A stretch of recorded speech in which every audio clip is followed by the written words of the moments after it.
Top of it, man. Top of it, man. Welcome to the look. I was going to say the old joint. Welcome to the shift, man. This is your boy Anthony Moore and the boy Randy C. Mays. That's my whole name. Whole naming it out in this John. You know, talking about straight like that. Yeet. And man, welcome to the shift once again, man. Where we seek to shift perspectives through inspiring conversations, man. And this is episode number Tracy. You know what I'm saying? Uno, dos, trace. That's my roller gonna be one day. That looks so weak without a watch on. You filthy kids. But anyway, maybe we back at it again. You know what I'm talking about? It hey, no good dope. Shout out to that boy Smitty if you watch it. But man, we want to tap in, man, because we wanted to bring attention to certain things, man, that we see in the word and that could very much apply to real life. Right. And so the reality is there are casualties of war, so to speak. And when you look at the decisions that you make or choose not to make, there are people that are always affected. And so the question is, but what about Uriah? Yeah, what about Uriah, man? When it's like we listen to how David, you know, was reconciled unto God, and you know his heart was that after, you know, God's own heart, and how Bathsheba, you know, was able to birth Solomon, and you know there was even a whole rigmarole with that for him to become king in the end. But what about Uriah, bro? He was a faithful servant to his troops, you know, to his family, and he ended up paying the cost. And so, walk us through there, man. Introduce us to that whole idea, and then we're gonna get into it, Doc. Yeah. So I'll let Ant got that holy writ out. So I'm gonna let Anthony. That old Hagias Lagos. I'm gonna let Ant walk through it, man. But as he was saying, the overview is that the big idea behind this episode for us is that what happens when what does the world lose and what do you lose by being out of position and being disobedient to God? Yeah. It's like we don't often weigh the cost of our disobedience, especially when we're looking for instant gratification.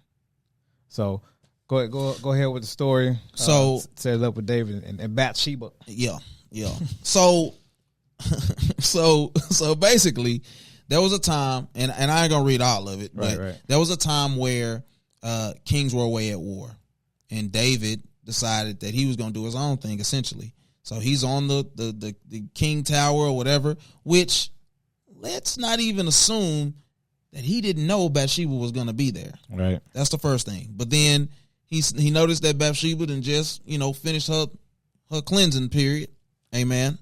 And side note, real quick, man. Yeah. We don't think it's funny she was taking a bath and her name was Bathsheba. All right, go ahead, man. Yeah, maybe she was fond of baths, but but anyway, yeah. So she was cleansing herself, you know, because she was finished up her womanly situations, and so David, with his filthy self, was rubbing this Birdman hand rub. You know what I'm saying? He saw something he liked, right. And so he calls for her, he sleeps with her. And we don't know how complicit she was, you know what I'm saying? But it is what it is, and that, you know, especially for those times. And she conceives a child. Well, through that process, David conspires to have her husband Uriah killed, right? But only after he tried to have other deceptive measures of making it seem like it wasn't his child by covering it up, right? So he calls him back from the war. He's like, "Hey, man, I'm good. It's good to see you for sure." You know, king, but my men is, you know, they fighting at the wall. Like, you know what I'm saying? Like, what we got going? So David is like, hey, go see your family, fam. You know, kick your feet up, wash your feet off, man. Go see that wife of yours. You know what I'm saying? No, you're gonna like to see that wife of yours, folk. And so he's like, yeah, okay. He goes, sleeps on the steps of the house. He doesn't even go in. They like, fam, what this look like? So David like, all right, bro, we gotta figure something else out. I tell you what. Hey, come back to the crib, dog. Libations. They drank it. They having a good time. He like, go over to the wife of yours, man. Hey, man, make something shake. Man, that boy, which I can't remember exactly how that went, but either way, he didn't sleep with her. You know what I'm saying? Either the first time he slept on the steps, the second time he slept on the steps, but either way, he ain't going in that house. So David like, fam, this ain't gonna work. She about to start showing. Go ahead and go back, my guy. Do us well. He sent a note ahead and say, hey, send that boy to the front. What happened to that boy? So he was talking, had to put a clap into that boy. He put that boy on the front line. He said, you know, they had a big rocks, put them right up under there. And that boy Uriah get clapped. It's over with. So soon as that happened, he brings Bathsheba into his home, marries her, you know, they conceive. And so God wants to like let David know, I'm not happy with you. Right. There's consequences for this. Yeah. So he sends Nathan. Nathan comes and he's a prophet, of that time, and he tells him a story. You know, David get agged hearing the story, and he's like, man, that dude should die. And Nathan like, that's you, folk. Right, yeah. That's all you. So he like, oh, I'm clutched at the heart, however they talked at that time. And so I wanted to get to this verse here. He said, now therefore the sword shall never depart. And this is 2 Samuel 12:10. Now therefore the sword shall never depart from your house, because you have despised me and have taken the wife of Uriah the Hittite to be your wife. Thus says the Lord, behold, I will raise up evil against you on your own house, and I will take your wives before your eyes and give them to your neighbor, and he shall lie with your wives in the sight of this son, for you did it secretly, but I will do this thing before all Israel and before the sun. So for the context of that, Absalom, all of this clearly came to pass because thus says the Lord, and it's going to come to pass. Absalom, one of his sons, one of his more strapping, handsome, more persuasive sons, basically rebelled against the kingdom, convinced people to join to attempt to kill his dad, made him flee his own kingdom, slept with his wives and concubines, like on top of like probably wherever he first saw Bathsheba at, if you want to be real here, like in front for everybody to see. If you go, you see Amnon, his son, and Tamar. They were brother and sister. He's basically conspired to rape her and take her virginity, and then, didn't want her, so he burned with lust for her. And there was a person there that pretty much helped him conspire to pull off this atrocity. So, the question is, man, listen, David and Bathsheba, that's all cool, man. His heart was reconciled. God said, I forgive you. I will still bless your kingdom. But what about Uriah? Uriah was as you said, man, he was a casualty of war, man. Yeah. I think, man, but what was the war between? You mean, who were they fighting? No. Oh, okay. Oh, no. Damn it. Uriah died because David was at war with himself. Yes. And so he died because that he was at war with himself, man. So the ugliness of the pride in his position and his reputation allowed him to do something real ugly in secret, man. Yes. And so, man, I can't judge David, but I think we all have to figure out what that thing is, man, that we ain't willing to lose. Yeah. To make us fly right. Yeah. So for you, man, what's that cause? I used to think in my immaturity, man, I used to think that anytime I went through a financial hardship, that was God getting my attention. Like that was my attention getter because I love to go get buddy, this, that, another. But that ain't what really I was afraid of losing. Yeah. So for me, man, being out of position, man, and just a consistent pattern of disobedience, man, for me personally, man, it was my reputation. Yeah. When my name was online, that's like that, because you can't stop it. Yeah. I can go get some more money.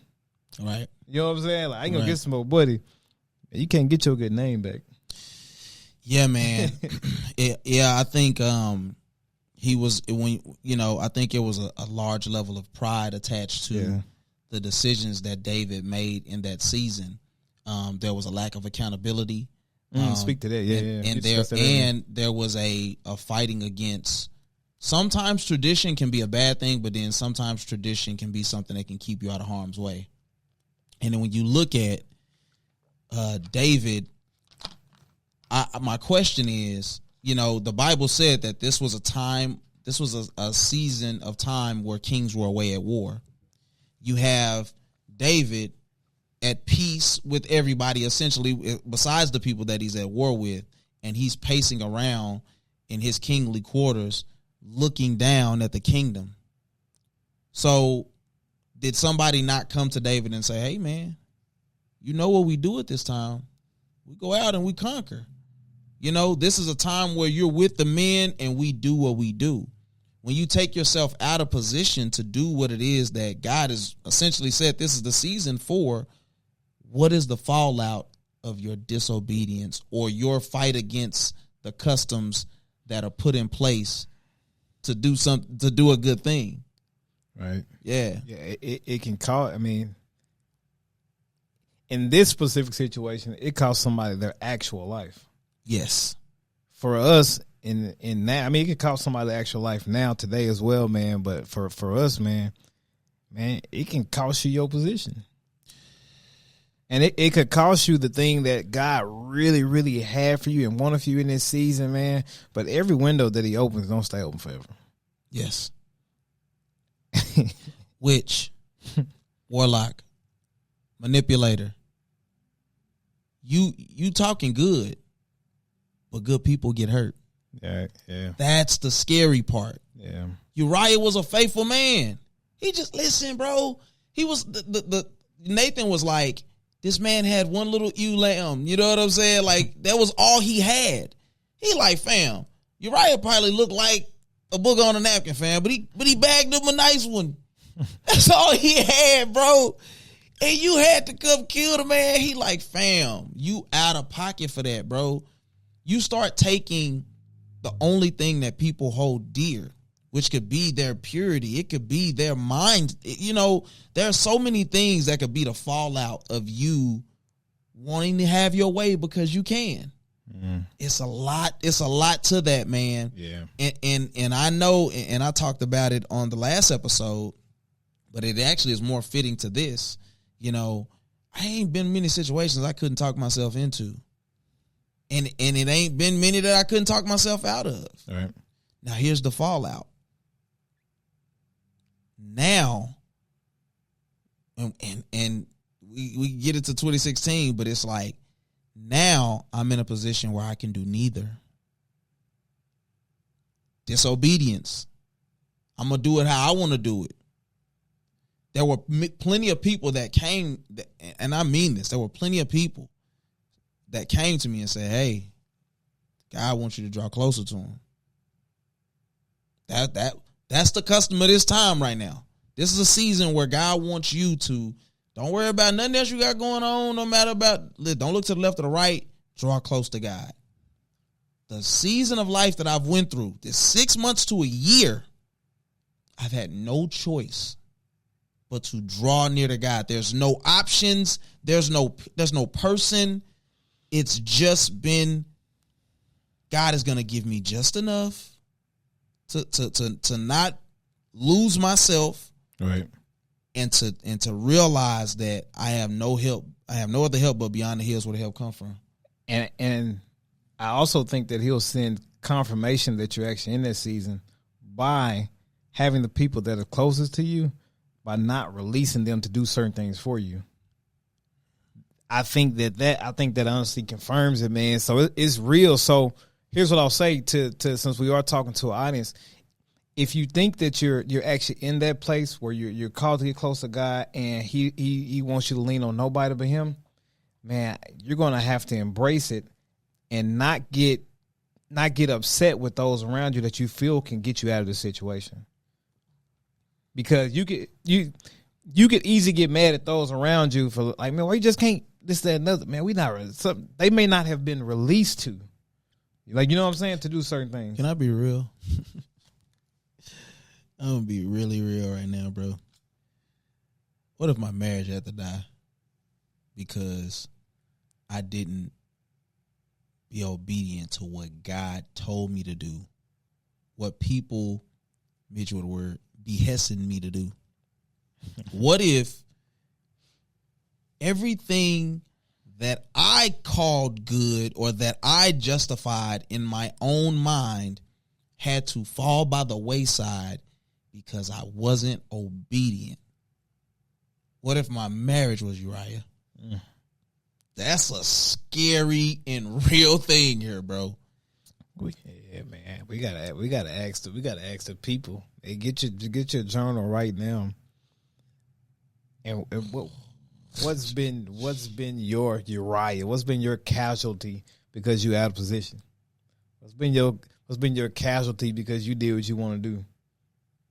It's so easy, bro. Oh yeah, for sure. It's so easy, bro.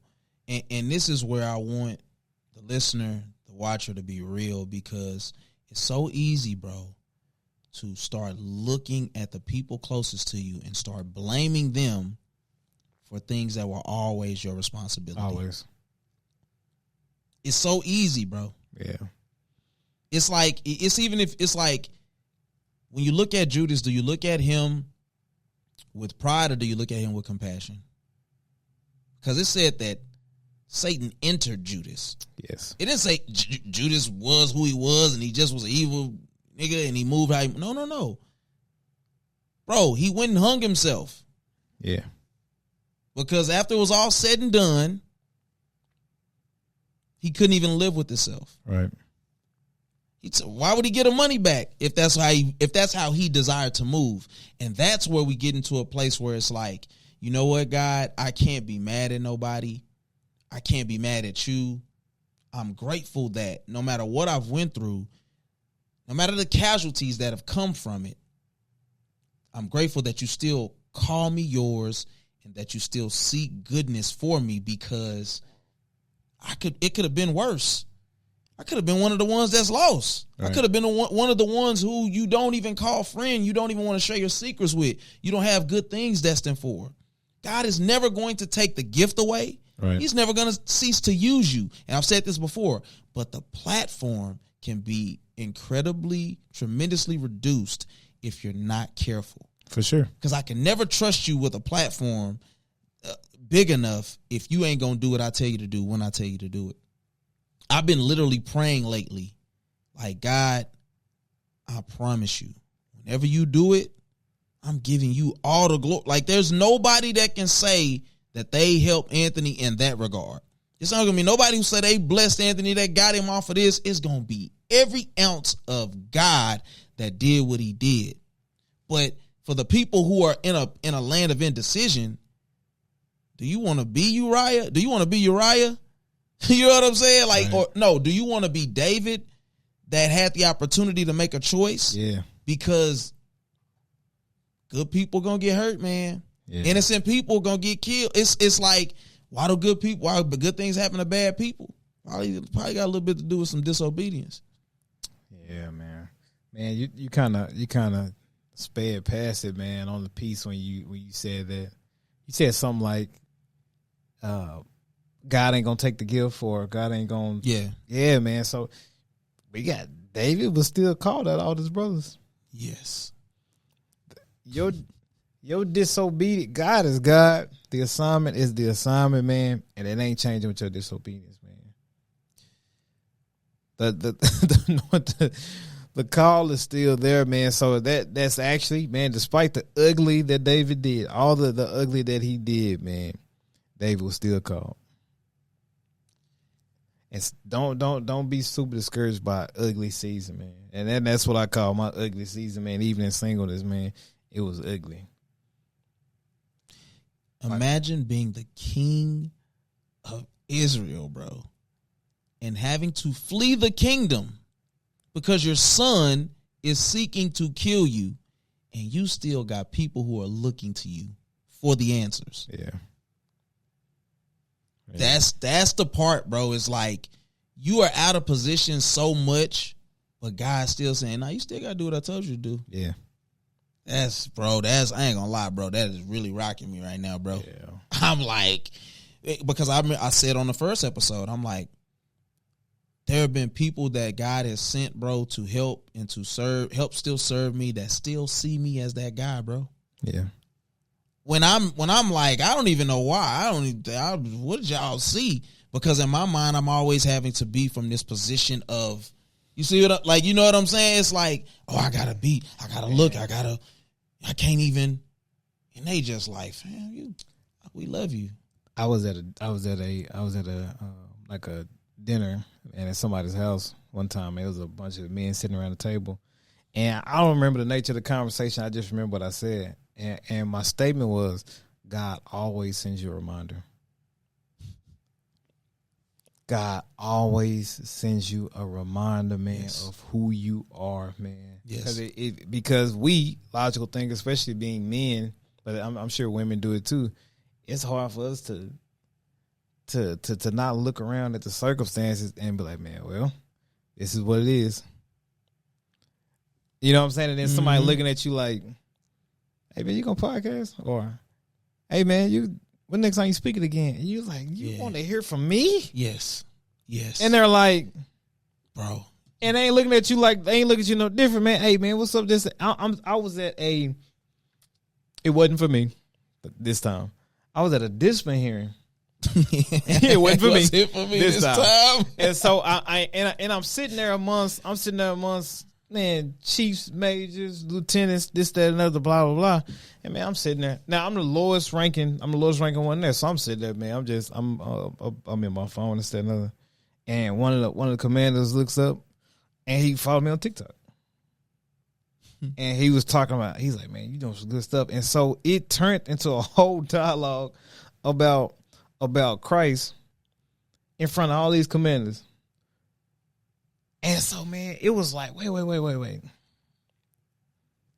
I'm the lowest ranking one here in this room right now. Yeah. And I can hold this dialogue about Christ in front of y'all. Yeah. And y'all are learning something? Listen. God always sends you a reminder that that position, that title, you can be sacking groceries at Kroger's and be a world changer. Bro. If he's put that gift in the car, he always sends you a reminder. Do you feel comfortable sharing the dream, what happened in the dream? Oh, man. Because it speaks directly to the disobedient. If you're not obedient. Yeah. You know what I'm saying? And it was something else. Go ahead, and I hope I remember it because it fits right in there. Okay, and then just jump in if you remember it. So, man, this was 3 weeks ago or so, man. I don't remember my dreams. I may remember 2 or 3 dreams a year. The book said that's also like a spiritual thing. Yeah. So normally I have cop dreams where I'll get into a situation, man, and maybe my firearm don't work, or a little girl's crying for help and I can't move. It's the same dream I've had, man, for the last 13 years. I'll have it a couple times here. But anyway, this particular dream, it was like I believe that it was this thing it was almost like a mask. I interpreted it as a demon or something, or some kind of evil figure, this, that, and other. And it was staring at me. And I was paralyzed. I couldn't move. I couldn't cry out. I couldn't run. I couldn't fight. I couldn't do anything. I mean, I was literally paralyzed. And it was like, stop all importation. So I'm like, I don't even use that word. Right. You know what I'm saying? I'm like, I've never. What does that mean? Yeah. I'm like, I can guess impart something on somebody. Well, I can use context. I'm like, I don't even use that word. So how you threatening me from a word I don't even use or even read? You know what I'm saying? So it's like, stop all importation. And it was like, and the head just kept moving and it was staring at me. It's like, stop it. Like right now, it's like, stop it. Like, stop it. It was like, it became increasingly, it just became like more and more aggressive. Like, it was just threatening me, this, that, and I couldn't move. And I remember popping up, man. I'm like, you know what I'm saying? It was like a scene from a movie. I'm like, you know what I mean? Like out of breath type stuff, but I wasn't fighting. Yeah. And it was like, okay. It's like, for me, I sat with it, honestly, 3 weeks before I shared it with anybody, to be honest. Yeah. You know what I'm saying? And so, was there something that you want to add? The idea of what your resolve was in combatants of what that demon or spirit told you. Yeah.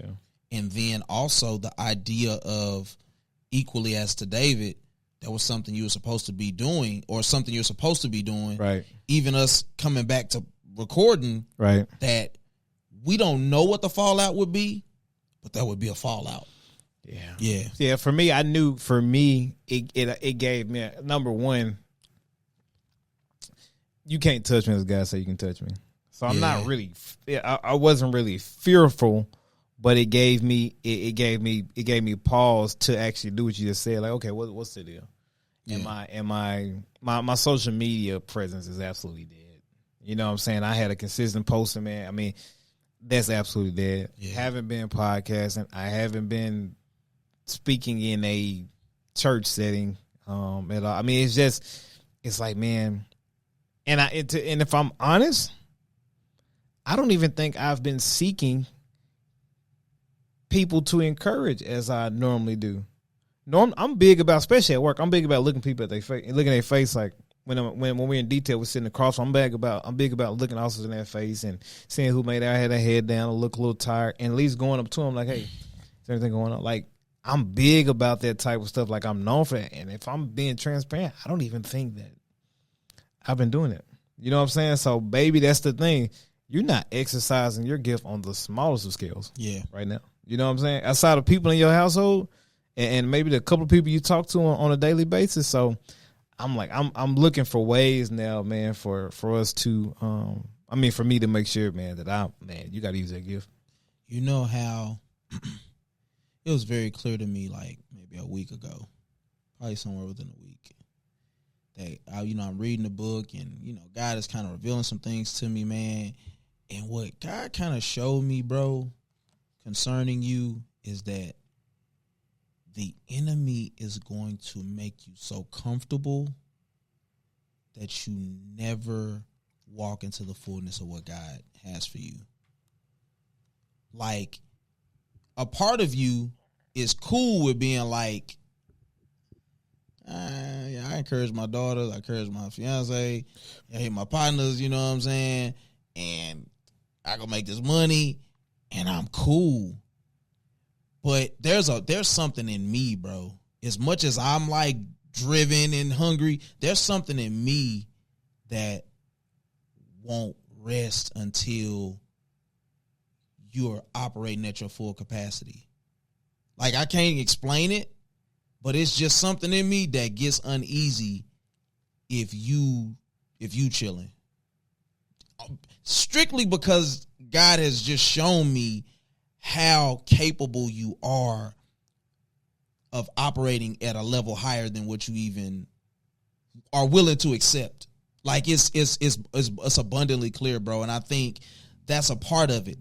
In the enemy, I think God even allowed him, the demon or whatever it was, to even approach you, because it's almost like a wake up call. Like, correct. Yeah. So for you, it was like, who you think you talking to, bro? And that's the beautiful thing, is you got a spirit of like, you know who I am? Like, you know whose I am? Like, hey, bro, we finna get in the studio, bro. Like, and not just in that, it equates to other things too. Correct. You see what I'm saying? But I just think that's big, man, because you just triggered something in me. Go ahead. No, good. Go ahead. I think, one of the things possibly is, I can walk into opportunities if, hey, Randy, come talk here. Hey, Randy, hey, come join my podcast. Yeah. That's me walking into ready-made situations. The next level would have to be me getting very uncomfortable and saying, and jumping in and creating my own. Like, all right, man, this time I'm going to take 50-50 ownership of the podcast, man. I'm in it with you. We going to have a conversation leading up to it. Or even, man, my mom sent me this thing that I sent the princess, man, about this. It's just like a prayer lunch thing. Maybe even assisting it, man. It's just, you know what I'm saying? Maybe creating it the own thing, because here's what I know for sure, man. My house was full. My house was full on fight night. You know what I'm saying? There hadn't been many things, man, that I've had or hosted, man, where people didn't pop up. So why am I to believe that if I were to create something or co-host something that people wouldn't pop out, man. You know what I'm saying? And it's just me talking like, maybe that's the next level is you say, I have no problem saying yes. Yeah. You know what I'm saying? After that first thing, when I was just like, I'm finna lie, man. I'm finna say I can't make it, blah, blah, blah. Right. After I overcame that, everybody else gets a yes, even when my mind tells me no. When I got hit up for that deal at Life School to go speak there, my first instinct, let me tell you how crazy it is. He's talking, he was texting or calling. My mind was just like, nah, man, you ain't doing that. And I replied, yes. Like, you see what I'm saying? Because I'm like, if I start saying no now, I'm going to get comfortable with that no and just be cool. You know what I'm saying? So, I do believe, man, that this is the start. Yeah. Just because of something Princess even shared. You know what I'm saying? As far as us working on some sort of project together, I think this is the start. And her saying together may simply, you were already on podcast anyway. Yeah. I think her saying project together means that don't just walk into a ready-made situation. You know, take that 50% and contribute. Yeah. That's what it could have been, because you were going to keep podcasting anyway. Yeah. You see what I'm saying? Yeah. So what she was saying could have been, you can interpret that a couple of different ways. Absolutely. Yeah. And I tell you, the funny thing is, because he told me what she said a long time ago when we weren't even recording together anymore, and it was at a time where we was like linked back up, and then we was just rocking, and I wasn't even thinking about us podcasting together anymore, only because of that. Like, I was done. I wanted him so badly to be bought into it, like, because I saw all of this, like, probably like a year before we ever even did it, because how it went was like, I was like, say, bro, like, now mind you, I'm used to one man band, like, I'm creating this whole everything, I'm doing an hour, and I got segments, and I got all this stuff, it just comes easy to me. But I was like, I kind of want to do this with my partner, dog. And I'm like, the conversations that we have, right. I'm like, it wasn't anybody else I really wanted to do it with. And I love everybody. Don't, you know what I'm saying? And there was people wanting to be a part of it. But I was like, we go there and we curate these conversations for real, that I'm like, man, if people could sit in on this, it would be kind of crazy. Right. And so I approached him about it, and he was like, man, I ain't got the time, bro. Like, this ain't aligning, you know, whoop. And I'm like, bro, we could figure it out, you know, this and that. He was just like, I just not right now, bro. You know what I'm saying? Right. It was like 6 months later to the date, and I brought it up to him, and he was like, man, some stuff kind of aligned, bro. You know what I'm saying? I might be able to, you know what I'm saying, slide through, boom, boom, boom. And it started taking a life of its own. And God has always kind of just shown me this.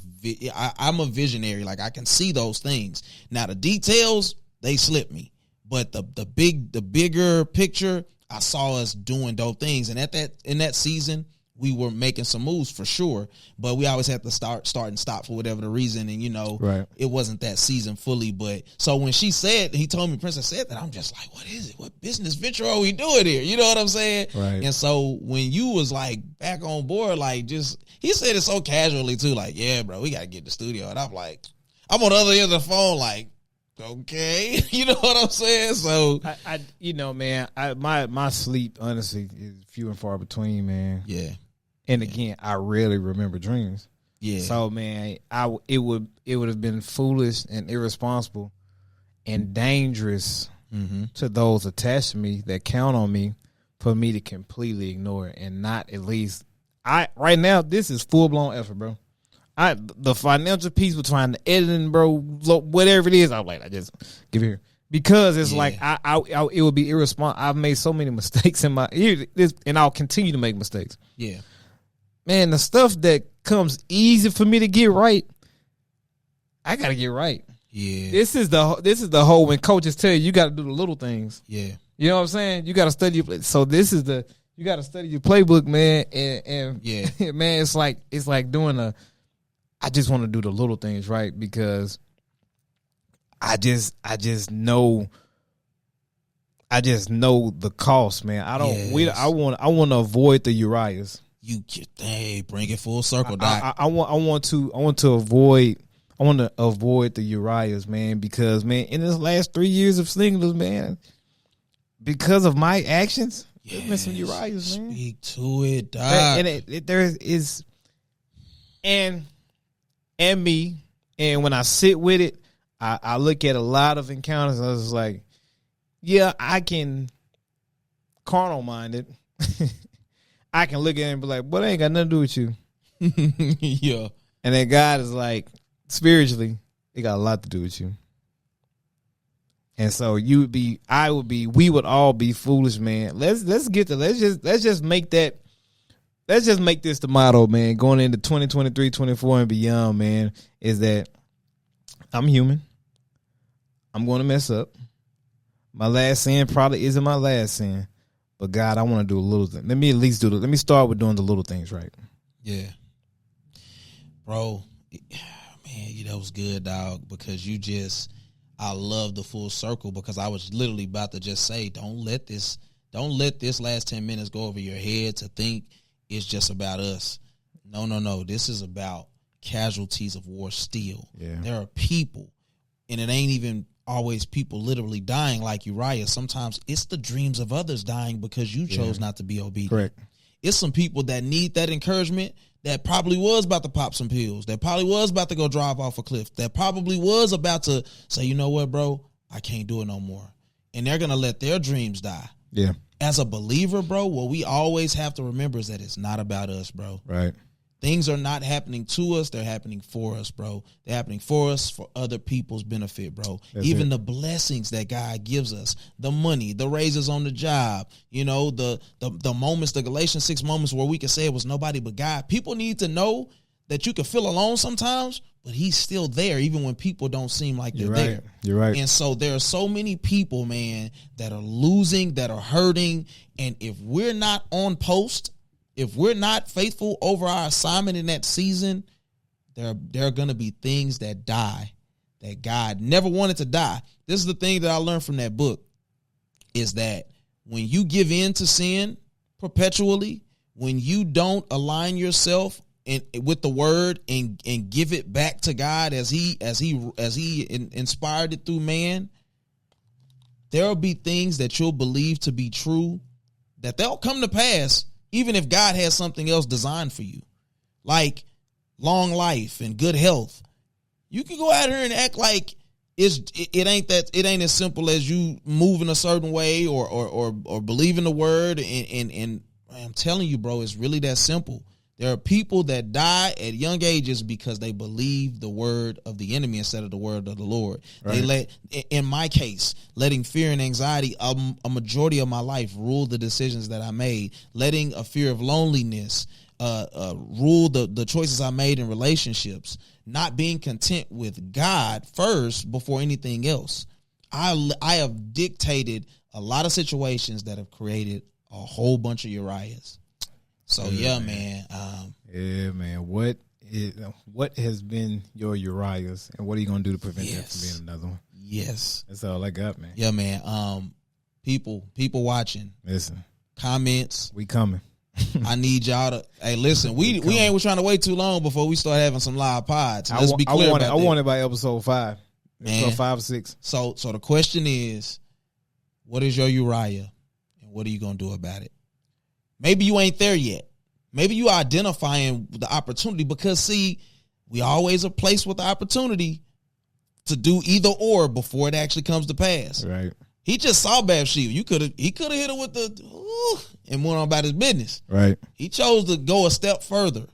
Did he deny who he was? Because there's a part of that has to deny who you are to walk in that sin that you're in. So yeah, man. We ain't gonna be before you long. We ain't gonna hold you, man. But we definitely want to know, what is your Uriah and what are you gonna do about it? Comment below. We definitely encourage all the support that you have, sharing it when you see a clip. We encourage you reposting, commenting. You know what I'm saying? We thank you for watching The Shift, man. This has been episode number 3 from your boy Anthony Moore and my boy Randy C. Mays. We back. You know what I'm talking about? We love you. We'll see you next week. This looks so weak. Peace, man. We out here.